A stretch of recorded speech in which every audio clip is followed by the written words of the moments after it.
ಏಕಾಗ್ರತೆ ಎನ್ನುವುದು ಅಷ್ಟು ಸುಲಭವಾಗಿ ಸಿದ್ಧಿಸುವುದಲ್ಲ. ಚಂಚಲವಾದ ಮನಸ್ಸನ್ನು ತಹಬಂದಿಗೆ ತರಬೇಕು. ಇವ್ರನ್ನ ನನ್ನ ದಾರಿಗೆ ತರೋದಕ್ಕೆ ಏನಾದರೂ ಉಪಾಯ ಮಾಡಬೇಕಲ್ಲ. ಗುರುಗಳೇ,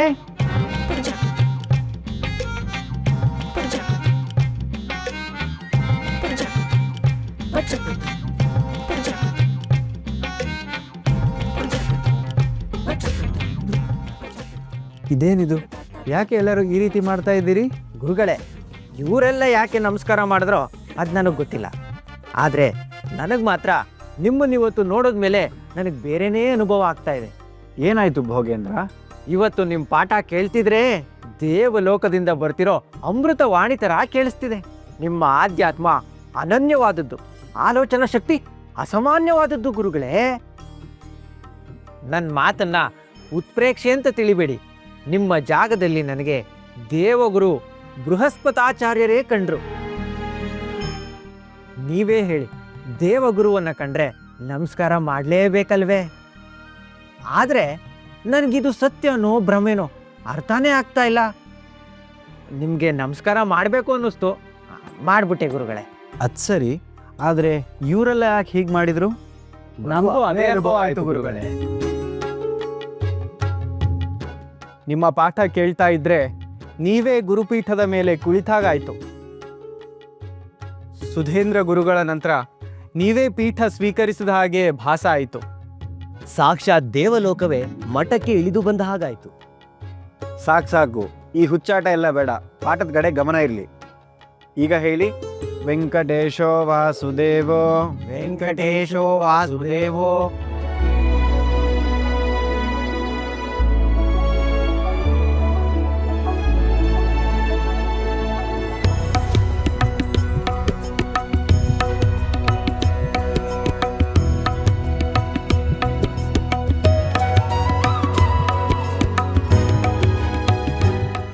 ಗುರುಗಳೇ,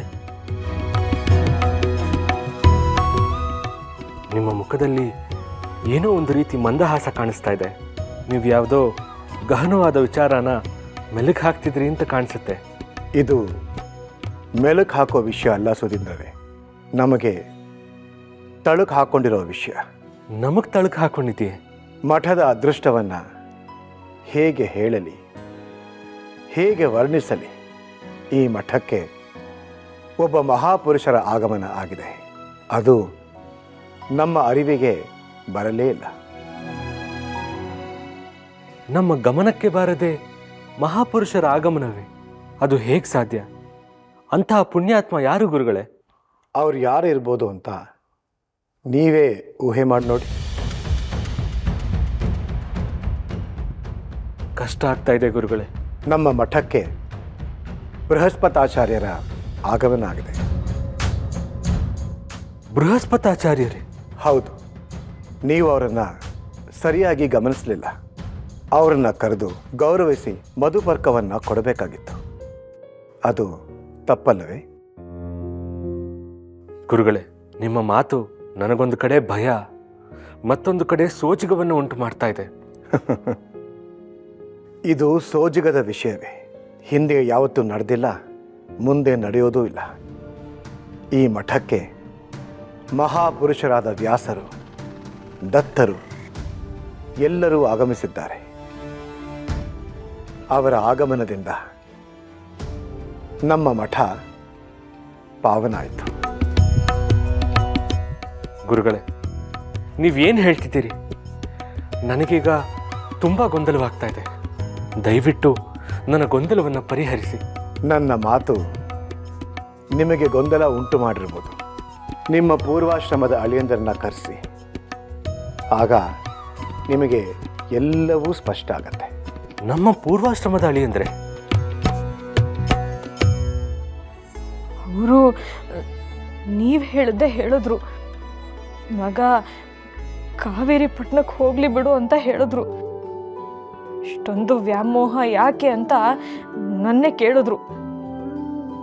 ಇನ್ನೂ ಏನೇನೋ ಹೇಳಿದ್ರು, ಆದರೆ ನನಗೆ ನೆನಪಾಗ್ತಿಲ್ಲ. ಈಗ ಅವ್ರು ಇದ್ದಿದ್ರೆ ಎಷ್ಟು ಚೆನ್ನಾಗಿರ್ತಿತ್ತು. ಸಮಾಧಾನ ಮಾಡ್ಕೋ ಗೋಪಿ, ಸಮಾಧಾನ ಮಾಡ್ಕೋ. ಆಗೋದೆಲ್ಲ ಒಳ್ಳೇದಕ್ಕೆ ಅಂತ ನಾವೇ ಧೈರ್ಯ ತಂದ್ಕೋಬೇಕು. ಗುರುಗಳು ಹೇಳೋದು ಮಕ್ಕಳು ಒಳ್ಳೇದಕ್ಕೆ ಅಲ್ವೇ? ಚಿಂತೆ ಮಾಡಬೇಡ, ಮುಂದೆ ಎಲ್ಲ ಒಳ್ಳೇದೇ ಆಗುತ್ತೆ.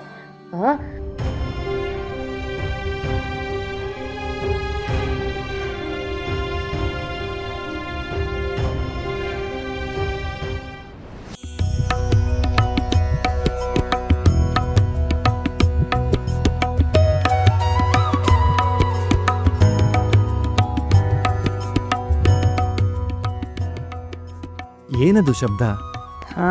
ಬಳೆಗಳು. ಓ, ಇದಕ್ಕೆ ಬಳೆಗಳಂತಾರ? ನನಗೆ ಗೊತ್ತೇ ಇರಲಿಲ್ಲ. ಓ, ನೀನು ಹೇಳಿದ್ಮೇಲೆ ಗೊತ್ತಾಯ್ತು. ಈಗ ಯಾಕೆ? ನನ್ನ ಮನಸ್ಸಿನಲ್ಲಿರೋ ದೇವರು ಕೇಳಿದ್ದಕ್ಕೆ. ಓ, ಏನು ಕೇಳ್ದ ಕಳ್ಳ? ನಾನು ಆಗಲೇ 2 ಕೈಗಳಿಂದ ಕಣ್ಣು ಮುಚ್ಕೊಂಡಿದ್ನಲ್ಲ, ಆಗ ಅವರಿಗೆ ಏನೋ ಆಸೆ ಆಯ್ತಂತೆ.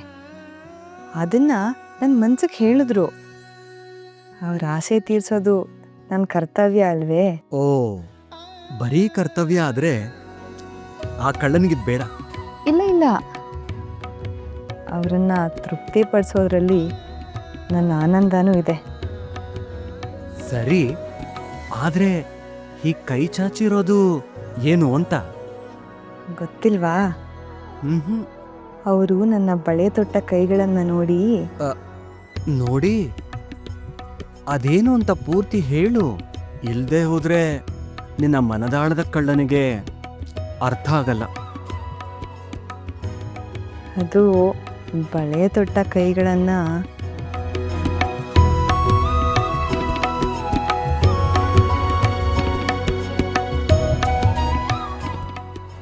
ಹೀಗೆ ಅಲ್ವೇ ಈ ಬಳೆ ತೊಟ್ಟ ಕೈಗಳ ಸೊಬಗನ್ನ ನನ್ನ ಮುಂದೆ ಹಿಡಿದು ಆಸೆ ಮೂಡಿಸಿದ್ದು?